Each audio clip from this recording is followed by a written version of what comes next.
Good morning, children. So, we are starting a new lesson. That is chapter number 7. Last lesson of history. Post-independence India. What is the title of the topic? Post-independence India. હવે આપણો પહેલો lecture છે. Right? Now see. In chapter number 6, I explained you about partition. At the time of partition, what was the problems emerging and how technically that problems were solved out. Barabar છે? But even after independence, there were a number of issues which literally hampered the independence. क्योंकि उस वक्त ऐसे कई सारे issues थे जो independence के बाद भी सॉल्व होने बाकी थे. सबसे बड़ा इश्यू था यूनिफिकेशन ऑफ प्रिंसली स्टेट्स. कैसे, मैं आपको बताता हूं कि जब इंडिया आजाद हुआ, मतलब इंडिपेंडेंस आया इंडिया का, उस वक्त इंडिया में दो तरह के छोटे मोटे राज्य थे. Number 1, some states were directly under the control of British government, and some states, literally small states, they were princely states. Means British holding the control, but they were not totally controlled. They were having little bit of autonomy. So, why it happened? Because see, these states were so small that British could not find any advantage in taking their states. क्योंकि आपको मालूम है, British को जहाँ अपना फायदा मिलता था, वहाँ पे वो लोग काम करते थे, और जहाँ अपना फायदा नहीं था, तो उधर उसका कोई ध्यान नहीं देने वाला था. इसीलिए ये जो घटना हुई, तो सबसे बड़ा प्रॉब्लम क्या हुआ? ब्रिटिश तो हिंदुस्तान छोड़ के चले गए. जाते जाते उन लोग के दिमाग में ऐसा चल रहा था कि अगर हम लोग इधर से जाए, इंडिया को आजाद कर दे, लेकिन ऐसे ऐसे प्रॉब्लम्स हम इधर छोड़ के जाए. मैंने आपको पूरी हिस्ट्री में बताया है, वर्ल्ड वॉर 1 का बताया है, जर्मनी के साथ क्या हुआ था, इसीलिए तो वर्ल्ड वॉर 2 हुआ. वर्ल्ड वॉर 2 में भी क्या हुआ था? Right? Opening of 20th century में ब्रिटेन और फ्रांस ने ऐसे अनगिनत गुनाह किए थे, जिसकी सजा आज भी दुनिया के कई देश भुगत रहे हैं. उसमें से भारत एक है. ऐसी पॉलिसीज, ऐसा व्यवहार खड़ा किया था कि जाके वो थमने का नाम ही नहीं लेता था. आज भी 75 इयर्स की आज़ादी के बाद कई इश्यूज ऐसे हैं कि उस वक्त जो सॉल्व हो गए, तो ऐसे जो प्रॉब्लम नहीं क्रिएट किए होता ना, तो आज हमारा हिंदुस्तान अलग हिंदुस्तान होता. अच्छा, कोई बात नहीं, आते नहीं भेदभाव पे. तो उस वक्त जब आज़ादी आ गई, तब इंडिया के दो विभाग थे. One part was directly govern by British, जो बड़े बड़े राज्य थे, and one part, sub part of India, one part mean sub part of India was princely states. 1, 2, 5, 10, 25 नहीं, ऐसे समझ 5-25 नहीं, पूरे 562 छोटे बड़े स्टेट्स थे. मतलब हिंदुस्तान 562 स्टेट्स में बटा था. आजादी आ गई, अचानक ये लोग एक्टिव हो गए, हमको हमारा रजवाड़ा मिल गया, हम राजा बनेंगे, वापस शान और शौकत आएगी, राज करेंगे, हुकूमत करेंगे. मैंने पूरा इतिहास आपको पढ़ाया है. After the failure of revolt of 1857, मैंने पूरा बताया आपको। None of the freedom fighters, बार बार मैं बोलता हूं ये, none of the freedom fighters came from a royal family. उस वक्त वो लोग क्या कर रहे थे? बिल्कुल सही है, आप उन लोग भी ऐश कर रहे थे। जब इधर आजादी की जंग चलती थी, मैं सारे की बात नहीं कर रहा हूं, लेकिन मैक्सिमम और 90%, 10% ऐसे थे जो देशभक्ति दिखाते थे, अपने इन्वॉल्वमेंट देते थे। लेकिन 85 to 90% राजा रजवाड़े, सबको तो ब्रिटिश के हवाले कर दिया था। उसके बदले ब्रिटिश उसको मुआवजा देते थे, मतलब कोई रकम देते थे। मैं आपको प्योर हिंदी में समझाता हूँ बैकग्राउंड उसका, ताकि आपको समझ में आ जाए। और वो मुआवजे से वो लोग क्या करते थे? ऐश करते थे। माल मिलकर तो थी पहले की, खाना पीना मौज करना, ब्रिटिश की चापलूसी करना, और समर में स्कॉटलैंड चले जाना, इंग्लैंड चले जाना। आज भी कई हमारे राजा महाराजा के प्रॉपर्टीज लंदन में, ग्लासगो में, स्कॉटलैंड में मौजूद है। आज भी उस वक्त खरीदी होती है। यहाँ समर है, इधर बहुत धूप है, गर्मी है, उधर जाके मजे करेंगे। और इधर हमारे कॉमन इंडियंस, हमारे लाखों करोड़ों भाई बहन खाना खाने बिना कड़ी धूप में नंगे पांव आजादी की जंग लड़ रहे थे। आप सरदार वल्लभ भाई पटेल को पहचानते हो, आप महात्मा गांधी को पहचानते हो, सबको पहचानते हो। एक ढंग का कपड़ा भी शरीर पे नहीं था। समझ में?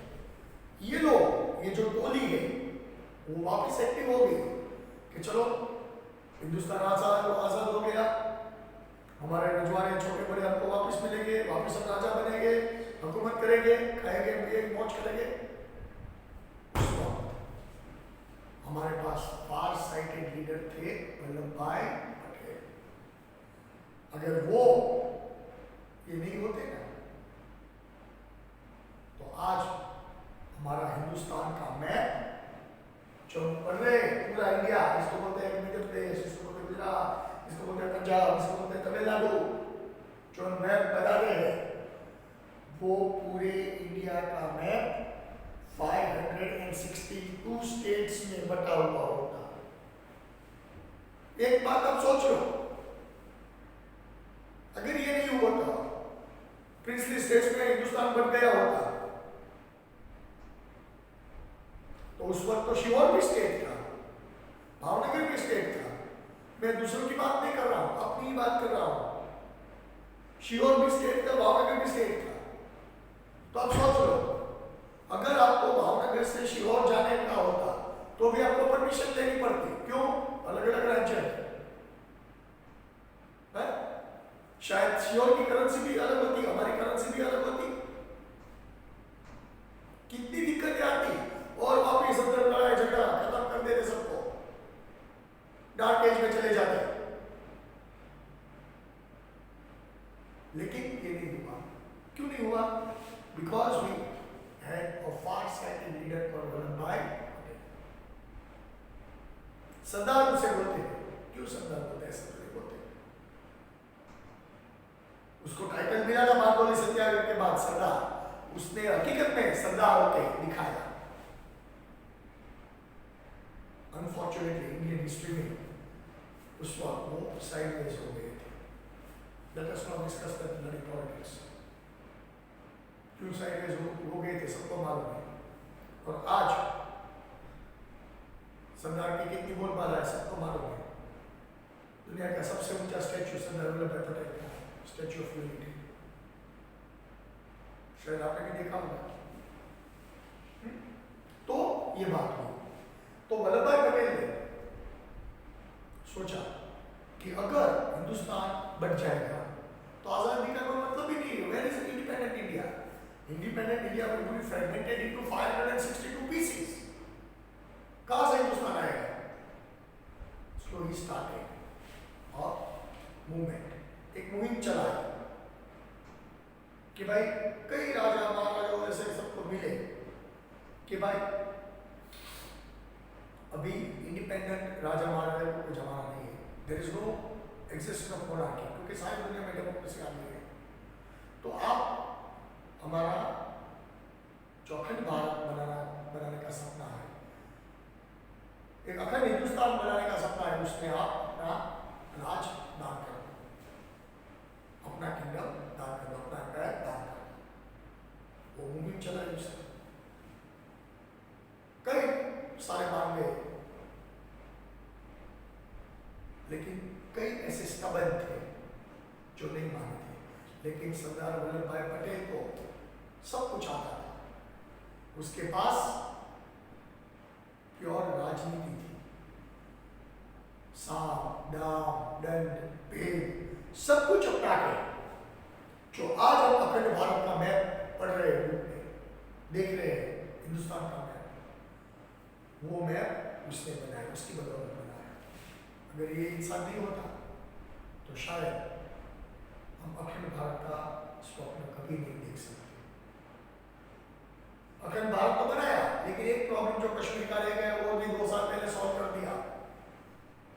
हिंदुस्तान आजाद हुआ था 1947 में, लेकिन थोड़ा मैप बना 2019 में, 5 अगस्त 2019 कश्मीर को जो पीओके वाला हिस्सा था वो छोड़ दिया, अक्साई चीन वाला हिस्सा था वो छोड़ दिया, वो 62-47 की गलती थी। आज भी अब भुगत रहे हैं। आप भी आज भी चाइना के बॉर्डर पर देखो कितना टेंशन भरा माहौल है। आज भी पाकिस्तान पीओके में सबको परेशान करके रखा है।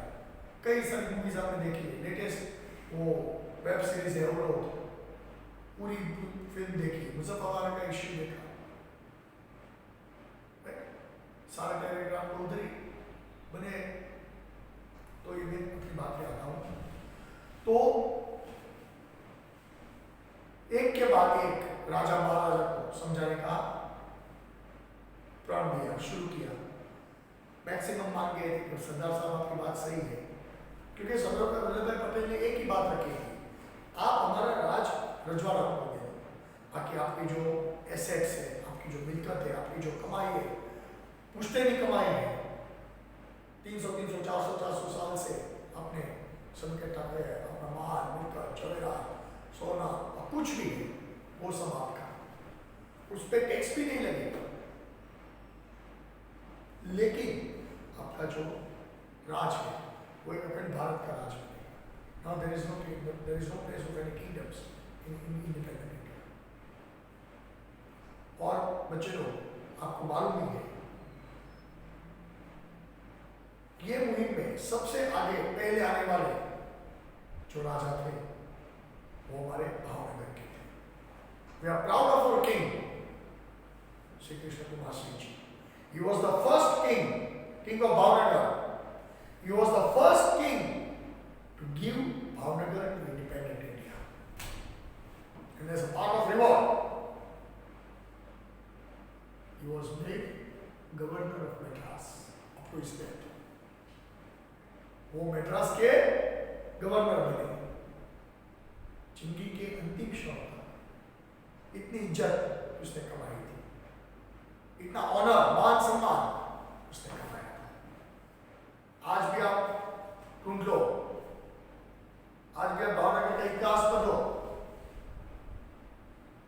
बोल्ड हैंडराइटिंग से लिखा गया है, Bhavnagar was the first state to be a part of independent India.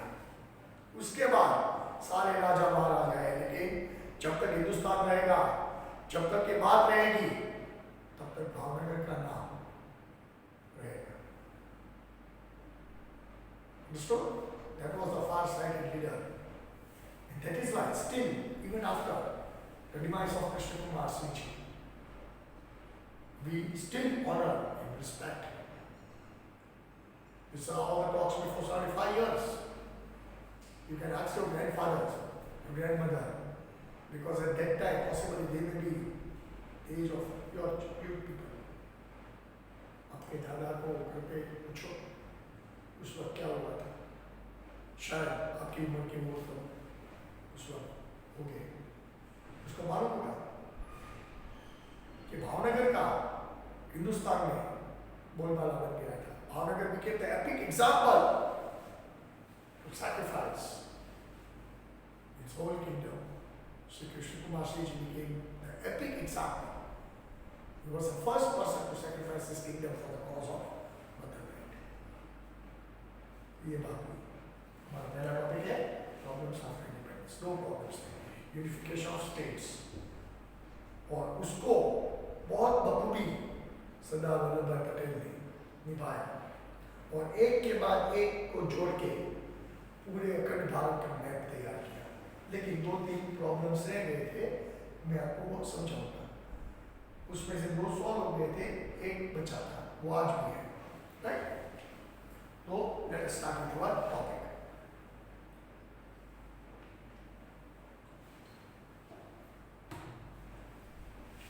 The Article of India, independence was passed, page number 47. The Article of India, Indian Independence Act was passed in British Parliament in 1947. According to this article, India and Pakistan got its existence, but there were two major problems, right? Two major problems. Number one, framing of our constitution and to put to end the sovereignty of British Empire on the princely states. मतलब सारे छोटे बड़े राज रजवाड़े इकट्ठे करके एक अखंड भारत बनाने की मुहिम शुरू हुई थी। ऐसा कुछ। At that time, there were about 562 princely states. That is 48% princely state and state in total area. मतलब 50% हिंदुस्तान ब्रिटिश कमांड में था और अप्रोक्सीमेट 50% हिंदुस्तान प्रिंसली स्टेट्स में बटा हुआ था। ये कोई इजी टास्क तो नहीं था, आधा हिंदुस्तान कवर करना था, तब जाके वो पूरा हिंदुस्तान बनता।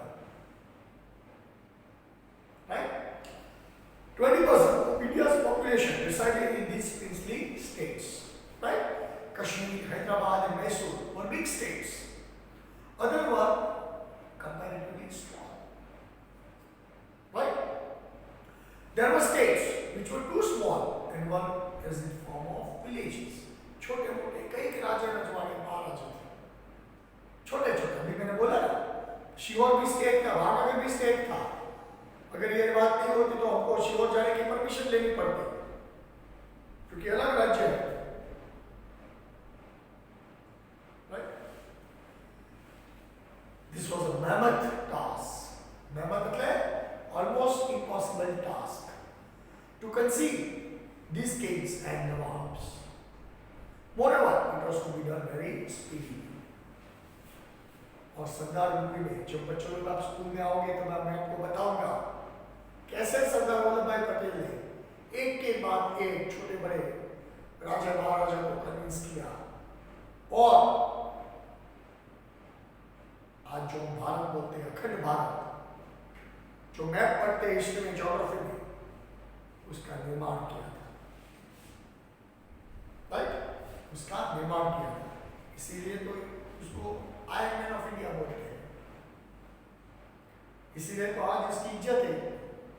इसीलिए तो आज भी हम लोग उसको याद करते हैं कि अगर ये इंसान नहीं होते तो शायद हमारा अखंड भारत का सपना हम नहीं देख सकते। We would have breathing in some other air rather. इतिहास ही अलग होता। As much. After gaining independence, Maharaj of Bhavnagar, Sri Krishna Kumar Sriji, was the first king to start responsible government on 15th January 1948. हमारा Bhavnagar independent India का हिस्सा कब बना? Underline this date. It will be asked in a blank. 15th January 1948. I समझ में? Bhavnagar was the first stage to get merged with United Swaraj, which was created due to efforts of Sardar Vallabhbhai Patel on 15th February Bhavnagar में से hint लेके सौराष्ट्र के कई छोटे मोटे राजा महाराजा इकट्ठे हो गए और पूरा सौराष्ट्र भारत में, अखंड भारत में विलीन हो गया। लेकिन उसके एफर्ट्स किसने शुरू किया था, उसकी मुहिम कितने शुरू की थी? भावनगर के महाराजा साहब ने, श्री कृष्ण कुमार सिंह जी। और उसके प्रयास से, सरदार वल्लभ भाई के प्रयास से पूरे सौराष्ट्र में छोटे बड़े, गोंडल भी स्टेट था, राजकोट भी स्टेट था, पोरबंदर भी स्टेट था, जामनगर भी स्टेट था, हमारा भावनगर भी स्टेट था, कई सारे छोटे मोटे स्टेट सब इकट्ठे मिलकर एक सौराष्ट्र बना, जो आज भी अपने आप को सौराष्ट्र वासी बोलते हैं। सुरेंद्रनगर स्टेट था, लिमड़ी स्टेट था। सोचो कितने छोटे मोटे स्टेट्स थे, जूनागढ़ भी स्टेट था, लेकिन उसका प्रॉब्लम है हमने सॉल्व कर दिया था, सरदार वल्लभ भाई पटेल ने वो सॉल्व कर दिया था। The event of the formation of United Saurashtra State was described by Jawaharlal Nehru as the most notable merger in contemporary history. Jawaharlal Nehru ने भी इसको खूब बिरदाया था, खूब सराहा था कि अगर इतना बड़ा सौराष्ट्र यूनिफाइड हो सकता है तो भारत क्यों नहीं हो सकता। और ये इतना बड़ा सौराष्ट्र यूनिफाइड हुआ एक इंसान, एक आदमी के प्रयास से, जिसको हम आज बोलते हैं सरदार वल्लभ भाई पटेल। समझ में? सरदार Vallabhbhai Patel appealed to the kings and nawabs of the princely states that they should voluntarily forsake. Forsake means let go. आपका माल, मिलकत, आपका खजाना सब कुछ सलामत रहेगा, वो सब आपका, आपके जो बड़े बड़े महल है सब आपका। आज भी दिल्ली में पैलेस खड़ा है, आज राजस्थान में आप देख लो तो जो उस वक्त के जो महल थे वो सब आज होटल में ट्रांसफर हो गए। समझिए, मतलब आपकी जो पर्सनल एसेट्स है उससे कोई प्रॉब्लम नहीं है, लेकिन आपका जो राज है, आपका जो एम्पायर है, वो अखंड भारत में मिलना चाहिए। Right? Forsake the princely states, the Jains should voluntarily forsake their respective state in the interest of their subject and the union of India. Right? He stipulated nationalism, देशभक्ति उसमें डाल दी थी। भारत का हित सर्वोच्च स्थान पे था। अपना ही छोड़ दो, अपना पर्सनल बेनिफिट छोड़ दो, राष्ट्र का बेनिफिट सोचो। राष्ट्र क्या मांग रहा है? राष्ट्र ने आपको सब कुछ दिया है, तो हम आज उसको वापस करने का समय आ गया था। He stipulated nationalism. Kings, Rajwadas and Nawabs contributed for making strong, integrated and prosperous India. अखंड भारत, समृद्ध भारत, उसकी वो नींव थी, उसका एक सपना था। राइट? अगर ये नहीं होती तो ब्रिटिश पे इतना प्रॉब्लम डाल के जाते, आज भी हम चेन की सांस नहीं लेंगे। सरदार Vallabhbhai Patel and his Secretary of Home Department, Mr. V.P. Menon, वो सरदार से भी बढ़िया थे। मैं आपको मूवी दिखाऊंगा, अगर आप लोग घर पे हो, सरदार मूवी डाउनलोड कर लेना और देखना, उसमें सब दिखाते हैं। तब आपको मालूम पड़ेगा कि हिस्ट्री में कुछ दिया नहीं है, इतना काम बताते हैं सरदार वल्लभ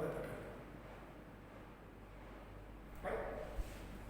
V.P. Menon, वीएन कारगिल, मणिबेन, ये सब सरदार के हाथ पैर थे। सरदार पे हिंदुस्तान को भरोसा था, लेकिन सरदार का भरोसा ये चार लोग थे, जिसपे सरदार पूरी तरह निर्भर थे। एक उसके फैमिली डॉक्टर थे, डॉक्टर वीएन कारगिल, एक वीपी मेनन थे, एक उसकी डॉटर थी, और एक थे हमारे गुजराती फ्रीडम फाइटर जो सरदार के साथ अंत समय तक खड़े हुए थे। सोचो, उसका नाम बहुत गुजराती राइटिंग में भी उसका बहुत बड़ा नाम है। ऐसे में कुछ क्लू, राइट? उसके कई सारे लेसन्स भी आप गुजराती में पढ़े हैं। महादेव भाई Desai. And one other person along with him was Dr. H.M. Patel, Dr. Rasmul Bhai Patel। मेरे को क्यों मालूम है? मैं आपको एक बात शेयर करना चाहता हूँ। जब 10th स्टैंडर्ड के बाद मैं वल्लभ विद्यालय में जब पढ़ने चला गया, तब उस वक्त भावनगर में इंग्लिश मीडियम स्कूल्स नहीं थी। Up to 10th standard English medium school थी। I studied myself in Fatima Convent School. And after 10th, there was no English medium school in Bhavnagar. So I was supposed to go out. I took admission at Vallabh Vidyanagar. At that time, Mr. H.M. Patel was a retired person. He was very closely associated with Sardar Vallabhbhai Patel. He was very closely. उसके साथ ही 24 घंटे रहने वाले व्यक्ति थे इंसान थे।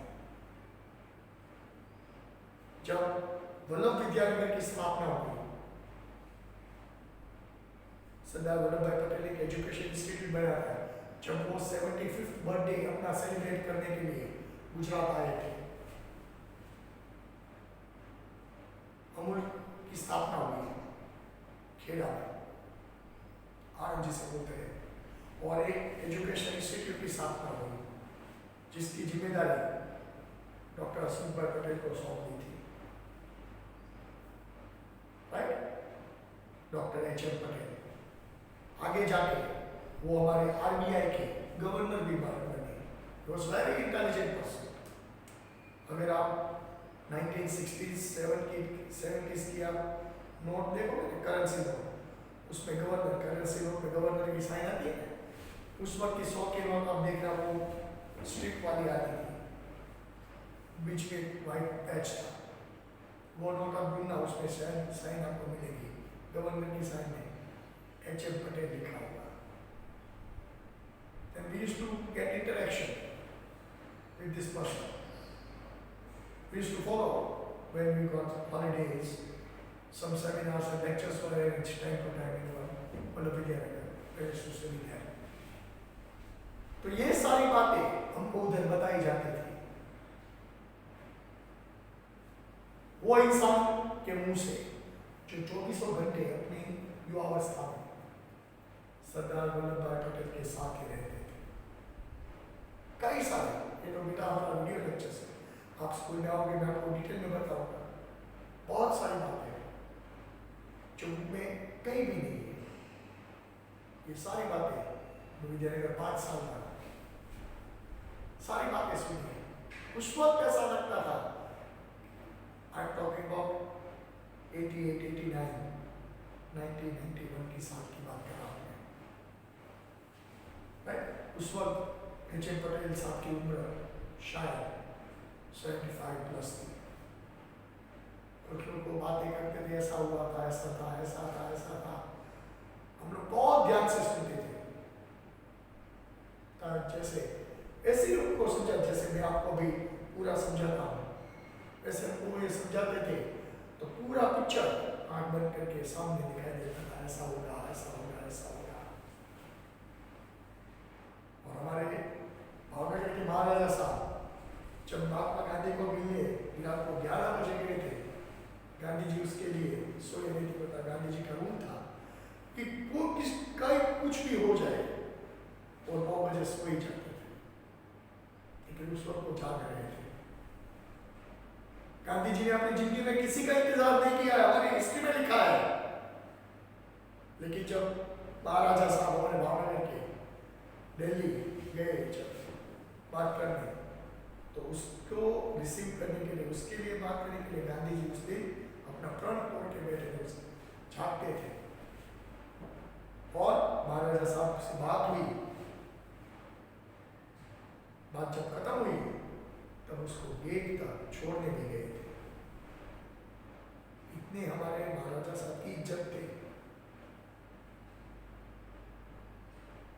वो इंसान को महात्मा गांधी जैसे महान आदमी गेट तक छोड़ दे जाते हैं। सब बताएंगे आपको उसको रहेगा, right? So this was the thing. VP Menon prepared the draft of Arrangement Bond and Kyoto Settlement, connected with ministers and joint committee and gave final shape. 562 छोटे बड़े रजवाड़े थे, उसमें से 559 विलीन हो गए। 3 का प्रॉब्लम रह गया, 2 का सॉल्व हो गया था, 1 का प्रॉब्लम आज भी है। तो हम पढ़ेंगे हैदराबाद की ओर।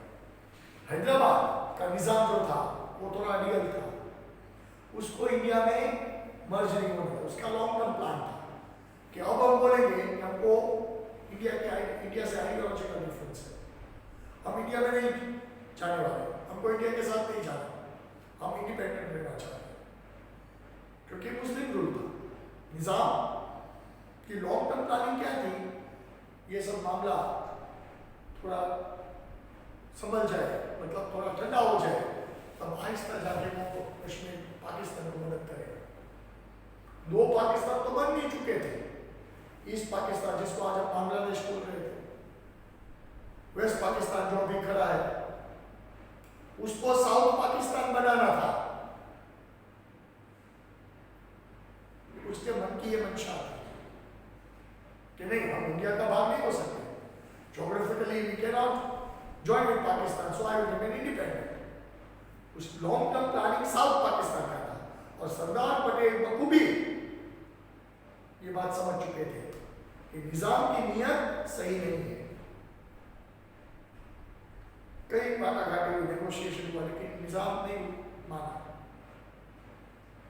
बार बार उसके नुमाइंदे भेजे। मैं आपको एक एपिसोड बताता हूँ, निजाम ने लास्ट में तो खुली धमकी दे दी थी, क्योंकि हैदराबाद स्टेट था, मेजोरिटी पॉपुलेशन मुस्लिम थे, उसके नुमाइंदे ने ऐसी धमकी दे दी। जब सरदार पटेल से बात हुई थी, तब सरदार पटेल ने वो ब्लंटली कह दिया था कि भाई आपके निजाम साहब को समझा दो, वो जो सोच रहे हैं वैसा नहीं होगा, उसको तो हिंदुस्तान का भाग बनना ही पड़ेगा। अगर वो प्रेम से मान जाए तो बात सही है, वरना हम कुछ करेंगे।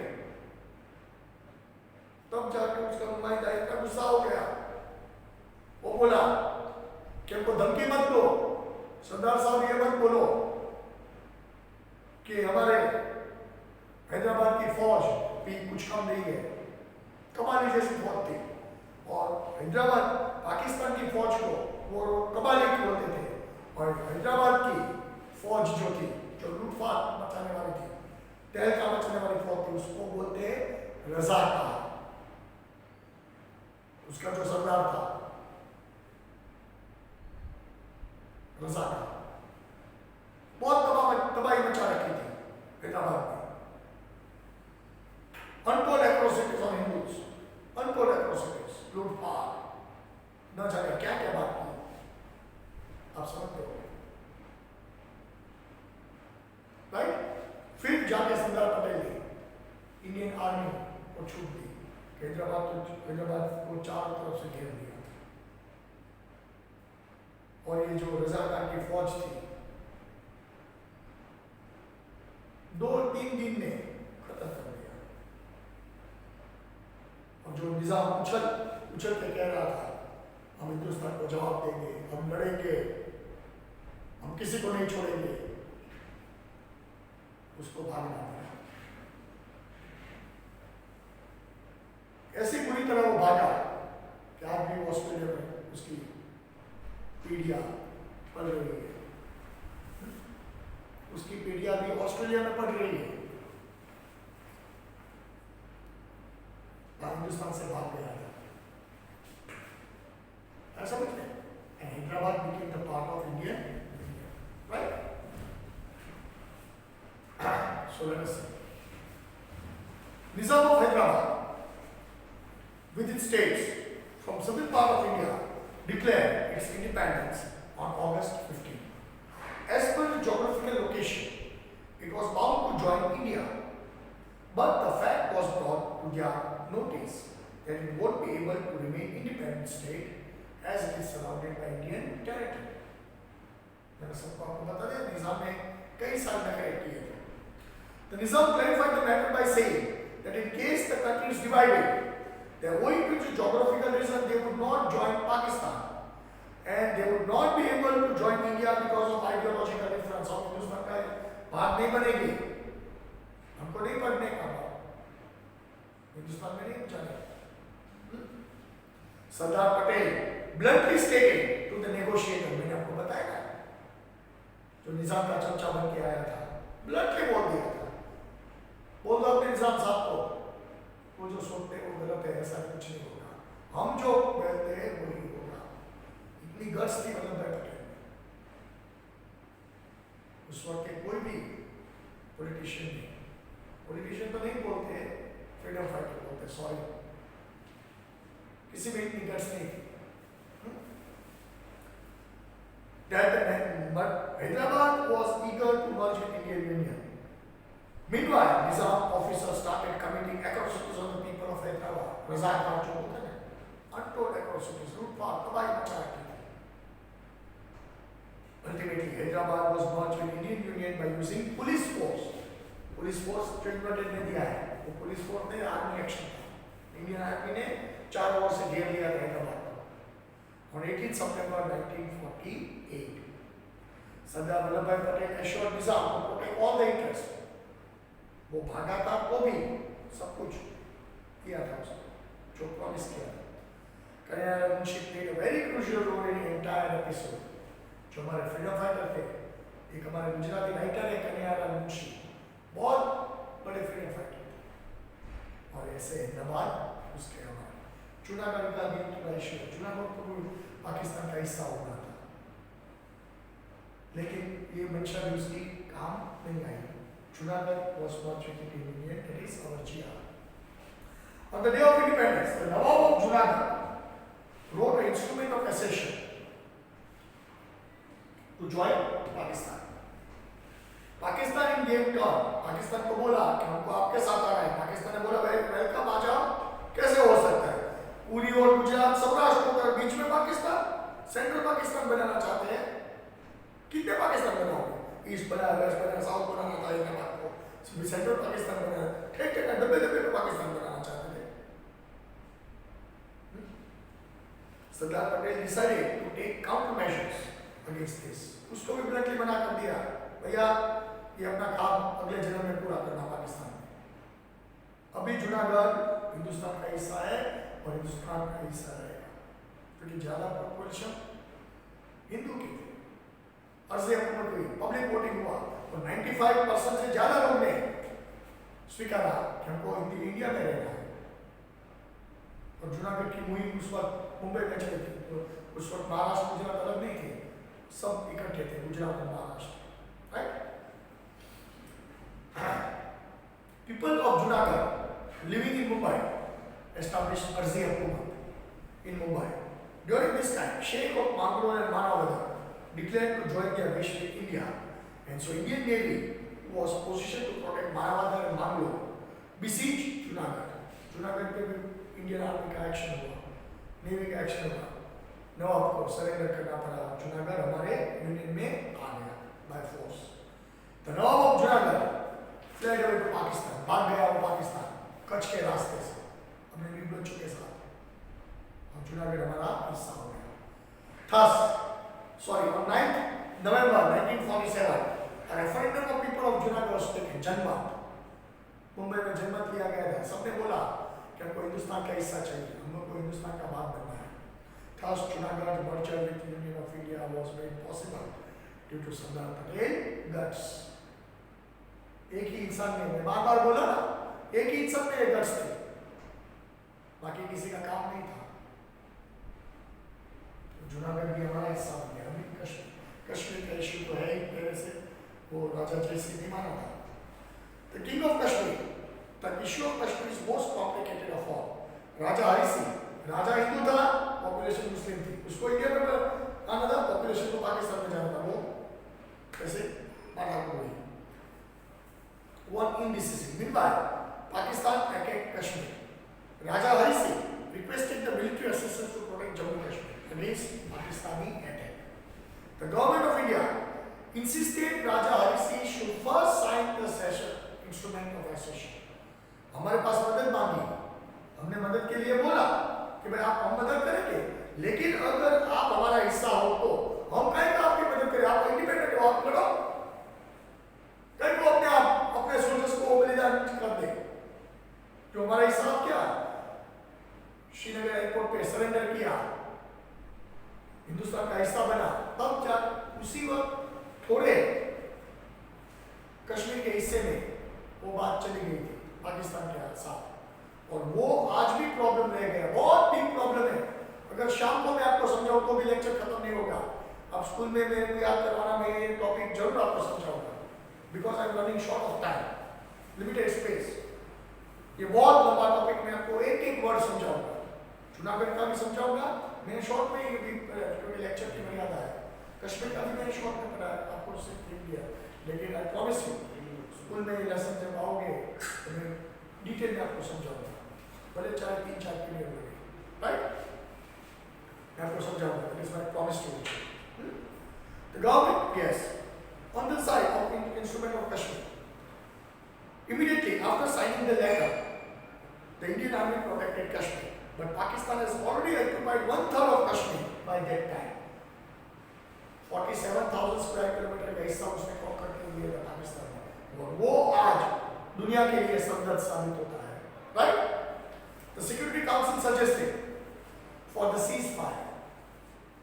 Even today, Kashmir issue is the most माथा का दुखा हुआ issue between India and Pakistan, right?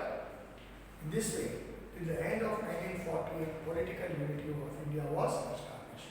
तो ये थे हमारे 3 बड़े विषय, लेकिन मैं आपको प्रॉमिस करता हूँ ये तीनों मैं आपको बहुत डिटेल में समझाऊंगा जब बच्चे लोग आप स्कूल में आओगे, फिर भी याद करवाना, सब क्लास में मैं समझाऊंगा, भैया सारे क्लास में इकट्ठे देख रहे हो, लेकिन ये आई प्रॉमिस यू बहुत डीप है, ये एक एक कैरेक्टर का नाम लेके दिन के हिसाब से, डेट के हिसाब से ये तीनों इश्यू में वापस आपको समझाऊंगा, लेकिन उसमें बहुत टाइम लगेगा।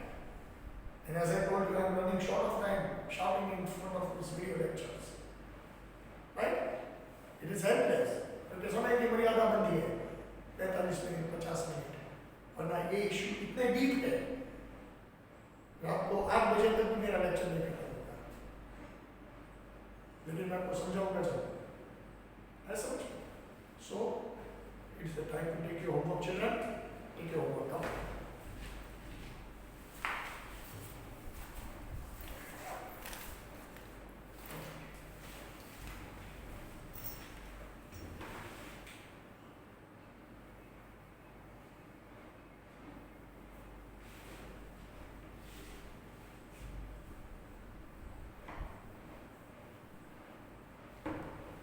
इसको बोल देते हैं होमवर्क। 3 GR आपको लिखने हैं, बराबर है। Question number 1, 2 and 3। Hyderabad was merged with India, Junagadh was merged with India, Kashmir issue is a problem even today। ये 3 कॉन्सेप्ट आपको होमवर्क करने को भेजने हैं, right. We'll start a new lecture in next month. Till then, children, goodbye. See you.